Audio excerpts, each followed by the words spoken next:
Hello and welcome back to Not Your Inspiration, the podcast where we ramble about disability. My name is Gray. I'm the host of this shit show. I have the same intro every single time because I love routine. And I also just recorded this whole entire episode and I was listening back to it and it was just weird sounding and awkward and really bad. And so we're starting over. And I am not annoyed. I am calm. I have a candle lit, some scented, what's it called? Essential oil diffusing. I am at peace. But I really am not at peace. I've never been at peace once in my life. I'm caffeinated. I'm annoyed. Yeah, if you couldn't tell. I'm always caffeinated and annoyed. It's a staple of my personality. That and pretentiousness and quoting Oscar Wilde and other classic queer staples. There are a few things I want to touch on, and they are completely unrelated, so pardon my bad segues between things. I don't yet have good transitional music. I'm kind of trying to convince a friend of mine who's really good at making music to make some for me. So if you're listening, hi, I love you so much, and you're a great person. That being said, I have a really poor way of breaking up my audio segments, so we might just jump from existential dread to, my favorite type of cheese, and that's just how it's going to be on this show. Speaking of existential dread, that right there, I think sums up me as a person. I just walk into a room, and you're like, hey, by the way, let's talk about existential dread. But actually, let's talk about it, because this is my podcast, and we talk about that stuff here. I have the biggest, grossest, raging legacy complex that you've ever seen. And when I say a legacy complex, I mean I have this pathological need to make an impact on the world and do something with my life and have it not all be in vain. And I think everyone has a little bit of that. For me, part of it is probably just an ego thing, but I also think part of it is this chronic illness, watching your life go by. And that's something that I think is so universal. Everyone I've talked to who is in some way disabled or chronically ill especially, has this thing of stolen youth or watching their life go by. And it's really horrifying. For me, it's frustrating as hell. It's the most frustrating aspect, I think. More so than all the doctors and dumbass platitudes. And it's the most frustrating is just watching things you can't do happen. But it's also terrifying for me because I have this fear that everyone is going to go about their lives and live these great lives, and I'm going to kind of be stuck on this merry-go-round of hell forever and not really be able to catch up. And is it good to have horrible existential dread and think about this kind of stuff every day? No, probably not, but that's why I have a shrink. However, it has driven me to create a lot of things that I wouldn't have created if I didn't have a fear of being forgotten. Sometimes you're on month 1, month 2, month 3 of being in one room or one hospital room or metaphorically one place. Sometimes it's literal, sometimes it's not. And you really start getting this fear of what if the world forgets I exist? What if I reemerge from this cocoon and people have moved on and forgotten me? And I know rationally that my friends aren't going to forget me. I get it rationally, but irrationally, But that need to be remembered has driven me to make things I would never have otherwise made. And whether it is my 2-year and counting project of writing a book, or starting a podcast, or learning how to draw, or trying to teach myself how to play the piano. There are so many projects that I've picked up because I have this fear of dying, honestly, and having there be nothing to remember me by. And it is kind of partially driven by ego, but part of it is also driven by my own need to make an impact on the world. And it's interesting because I feel like to some extent but everyone who is chronically ill in some way or for some reason or another feels like they've missed out on part of their youth or part of their lives has that need to make an impact. And the cool thing is we're all doing it. Everyone in this community is here and affecting each other in positive ways. And it's kind of beautiful. Not to be sappy, but it kind of is. We're all just out here talking each other down from ledges and just being supportive. It is kind of funny though when you're on a group chat and one person's like, hey, I'm in the hospital, and someone else pops in and it's like, oh, really? Me too. And it's like, oh, guys, what hospital? It can get a little funny in a horrible way, but there is that community. And I know people, and by people I mean baby boomers, love to give the internet a lot of flack for, making antisocial teens and millennials. For me, it has been the exact opposite. I've found the biggest and most supportive group of friends I've ever had in my entire life through the internet and through the content and art that I put out on the internet. Without the internet, I would not be more social. I would be completely isolated and probably lose my mind completely and totally. So thank you, internet. This is my love note to the internet for letting me create content and throw it out there into the void and just kind of see what sticks. And this is my love note to all of the people I've met on the internet who have been amazing supports. And I know it's cheesy and corny, but honestly gotten me through some of the hardest and shittiest times of my life. I could do a whole episode thanking individual people, and I probably will because I'm just full of love and affection for my friends, but that is not this episode. Since we were kind of talking about creating content and I have no better segue, I do want to touch on one thing really quick, and that is the fact that I did not intend for anyone to listen to this. I am beyond grateful and flattered that people do listen to this, but I am completely unprepared for it. What I mean by that is consuming content is super easy. Making content, not so easy.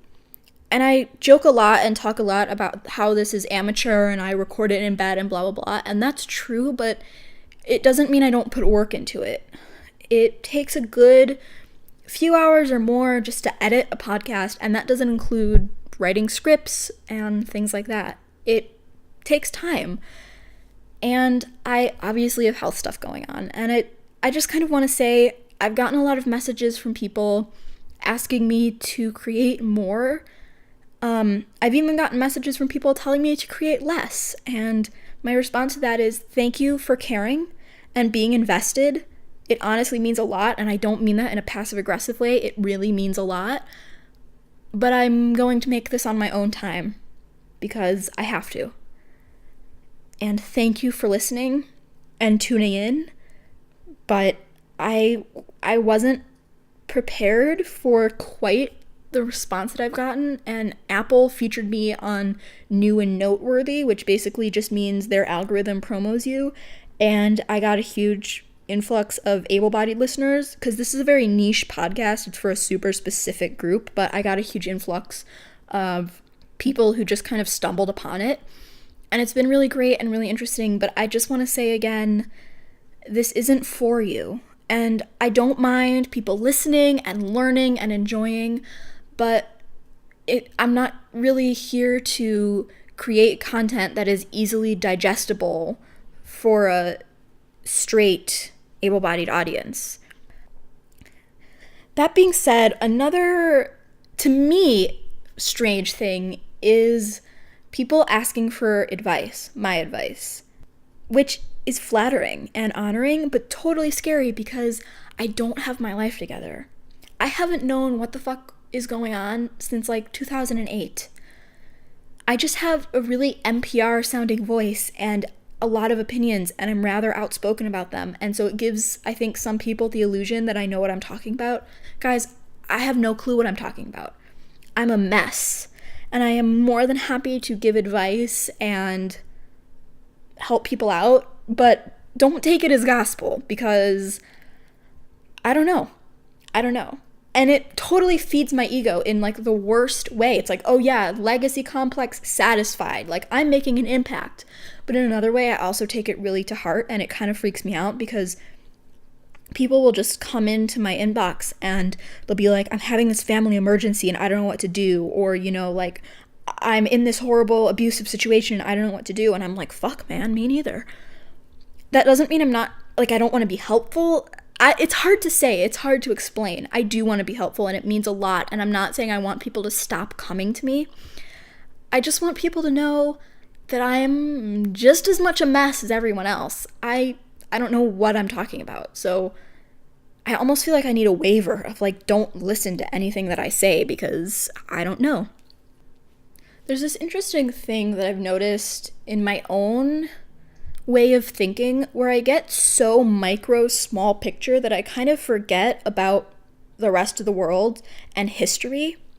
So for example, like recently, to use my own self as an example, I got really, really, really caught up in this lesbian drama around like, can non-binary people be lesbians? And I was really feeling it. I was really fiery and I just was so involved. And to me, at that moment, that was the biggest thing ever.